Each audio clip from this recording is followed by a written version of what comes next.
Before you hear this story, take a breath, because once you know what happened inside that quiet Pennsylvania home, you won't forget it. A son, a father, and a crime so cold it didn't stay in that house, it was dragged onto the internet for millions to see. This isn't just a murder. It's a message delivered by a man who wanted the world to witness the unthinkable. What you're about to hear isn't just disturbing. It's something investigators still struggle to explain. A man who believed he was ignored by everyone decided to make the world listen in the most horrifying way possible. And he chose to show it on video. If deep dive true crime stories like this pull you in, make sure you subscribe right now. This channel brings you the cases others won't touch, and you don't want to miss the next one. Before we go deeper, hit that subscribe button. We uncover real stories that are darker, stranger, and more shocking than fiction, exactly like this one. Subscribe and turn on notifications, because the next case we're covering is even more unbelievable than this. It begins with a quiet neighborhood, the kind that never expects anything extraordinary to happen, let alone something that would freeze the nation in disbelief. People who lived nearby would later say nothing ever seemed strange there. A father, a son, and a routine life. Nothing more. But behind the walls of that ordinary Pennsylvania home, tension had been growing like a storm that no one noticed until it was too late. And when the storm finally broke, it left behind a scene so disturbing that even seasoned investigators struggled to describe it. Justin Mohn was not someone most people paid attention to. He blended in, kept to himself, and walked through life carrying frustrations that no one fully understood. But in private, those frustrations were turning into something darker. An obsession that fed on anger, on isolation, on ideas he believed were being ignored by everyone around him. Friends and relatives had sensed him drifting, but no one could have imagined how far he had gone inside his own mind. As the months passed, Justin's world narrowed until it felt like only one thing mattered: proving a point, whatever the cost. He convinced himself that society had pushed him aside, that the government was an enemy, that his own family didn't understand him. And slowly, quietly, the line between reality and obsession began to erode. What he planned next was something no one could have predicted. Not even those closest to him. On a winter day in 2025, the tension snapped. Something inside Justin crossed a threshold that there was no coming back from. And in that moment, a man who had once simply felt misunderstood made a choice that would shock the world. His father, Michael Mohn, became the target of a brutal act that transformed a private conflict into a national nightmare. But Justin didn't stop there. What came after the violence was something even more disturbing. Something that lifted the horror out of that house and placed it directly onto the screens of millions. Because for Justin, it wasn't enough to commit the unthinkable. He wanted people to watch. Hours after the crime, Justin held a camera in his hands, not to capture a memory, but to force his own twisted message onto the world. He stood there, breathing heavily, speaking with a calmness that felt completely disconnected from the scene around him. And as he hit the record button, the line between personal violence and public spectacle vanished entirely. The horrifying video he created would become one of the most disturbing pieces of evidence authorities had ever encountered. It lasted 14 minutes. 14 minutes of Justin pacing, ranting, and pointing the camera toward the aftermath of what he had done. His voice was laced with fury, but also with something colder: certainty. He spoke about conspiracies, about systems he believed were corrupt, about people he was convinced were trying to silence him. But beneath all of his rambling, the truth remained impossible to ignore. A man had murdered his own father and now wanted the world to hear why. When the video appeared online, everything changed. Comment sections exploded with disbelief. Some thought it had to be fake. Others felt sick the moment they realized it wasn't. Within hours, major platforms were overwhelmed with reports, shares, and horrified reactions. Social media companies tried to contain the spread, but the damage was already done. Curiosity from strangers clashed with revulsion from viewers who had accidentally witnessed the unspeakable. Investigators moved quickly. The moment authorities located the source of the upload, officers were dispatched to Justin's home. What they found confirmed everyone's worst fears. Evidence was everywhere, intentional, deliberate, arranged in ways that suggested Justin wanted them to see it. Nothing about the crime was impulsive. It had been prepared, thought through, refined. And the video was his centerpiece, the part he wanted to echo long after he was arrested. As detectives pieced the events together, one thing became clear. Justin had never intended to hide. He wanted to be caught. He wanted his message to spread. And in a twisted way, he succeeded. By the time police made the arrest, the story had already become a national headline. News stations scrambled to gather information, trying to understand who Justin was before he became the face of such a horrific act. Neighbors described him as distant, sometimes angry but never violent.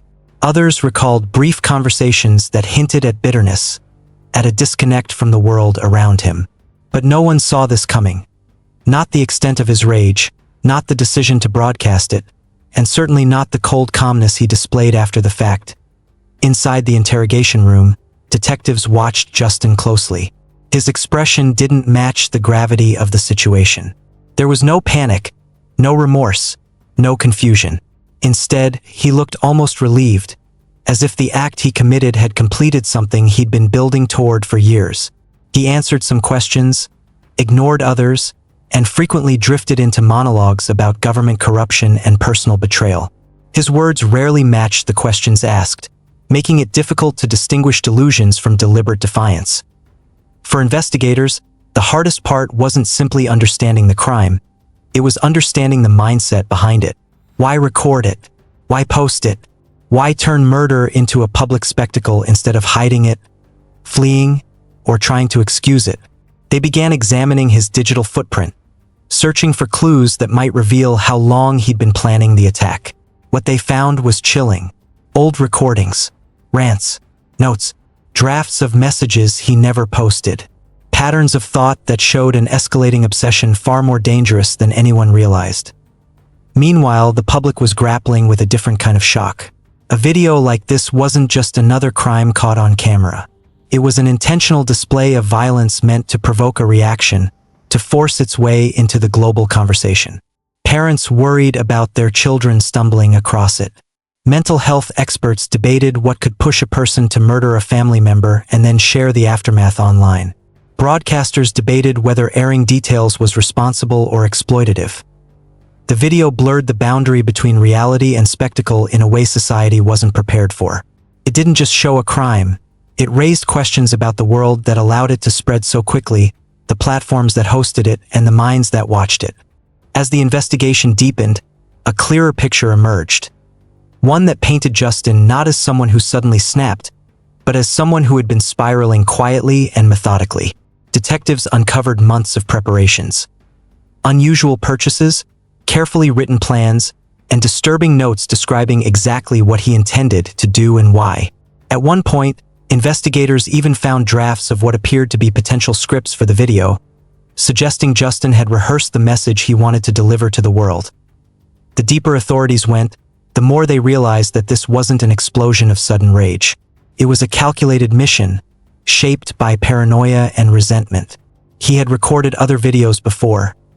Angry monologues about government conspiracies, long rants directed at people he believed had wronged him. None of those earlier recordings gained attention. None made an impact, and that invisibility seemed to fuel his growing belief that he needed something bigger, something louder. While detectives searched for answers, social media platforms found themselves caught in a storm of their own. The graphic video had traveled faster than their moderation systems could handle. Every second it stayed online was another second someone else witnessed it. Platforms faced backlash from parents, lawmakers, and horrified viewers demanding to know why it wasn't removed instantly. Engineers worked around the clock, deploying new filters and manual review teams just to stop the spread. Yet despite their efforts, copies kept resurfacing. Mirrors uploaded by strangers, censored edits posted to forums, screenshots shared by people chasing shock value. Even after Justin was arrested, the shadow of the video remained. It became more than evidence. It became a digital scar, a reminder of how quickly horror can move from one home to millions of screens. As forensic experts pieced together the timeline of the crime, psychologists offered their own assessments. Some described Justin's mindset as delusional, shaped by isolation and extremist beliefs.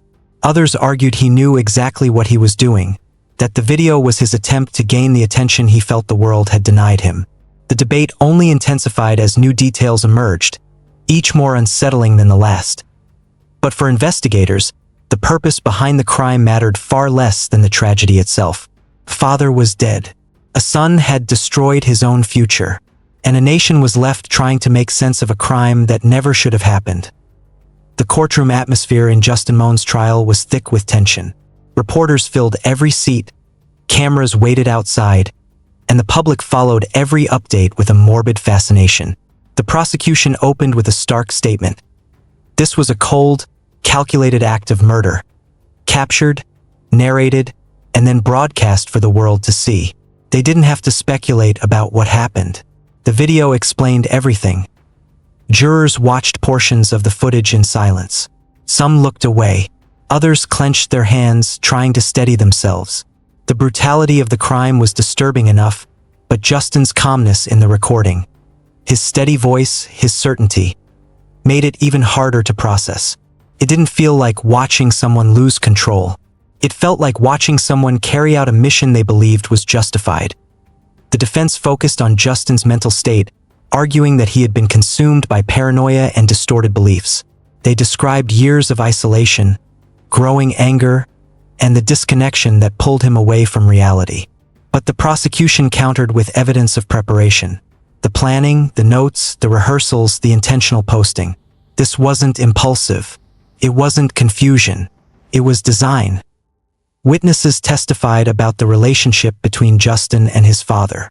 Some described Michael as a patient man, someone who tried to help his son despite the challenges.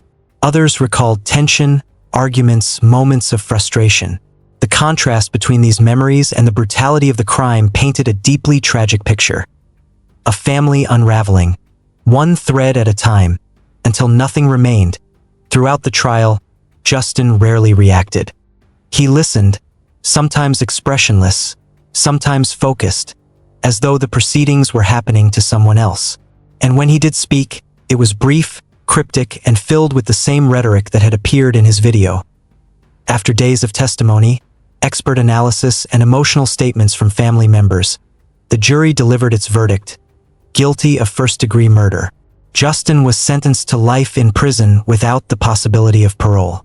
The courtroom fell silent, not in surprise, but in the heavy realization of what that verdict meant.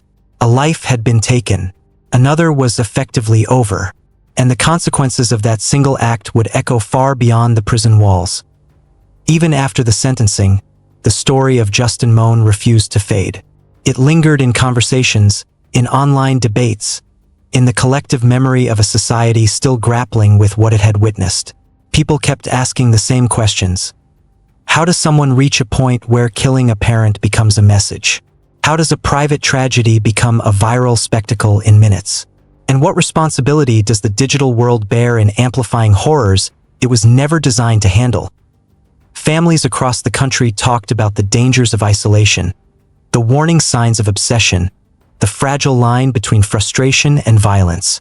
Teachers, counselors, and mental health advocates used the case as a sobering reminder of what can happen when anger grows unchecked and unnoticed.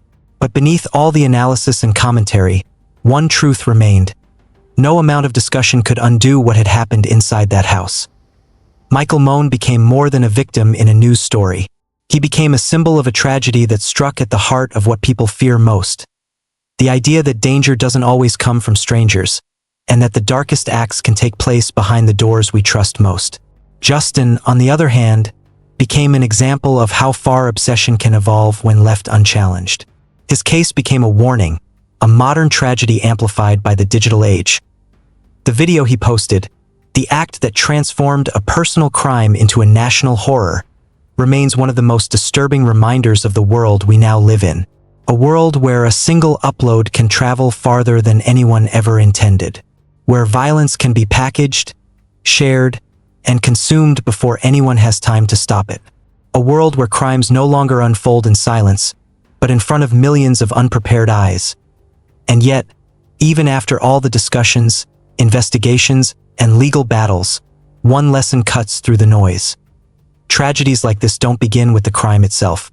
They begin quietly, months or years earlier, in moments of anger that go unnoticed, in thoughts left unspoken, in isolation that deepens until it becomes dangerous.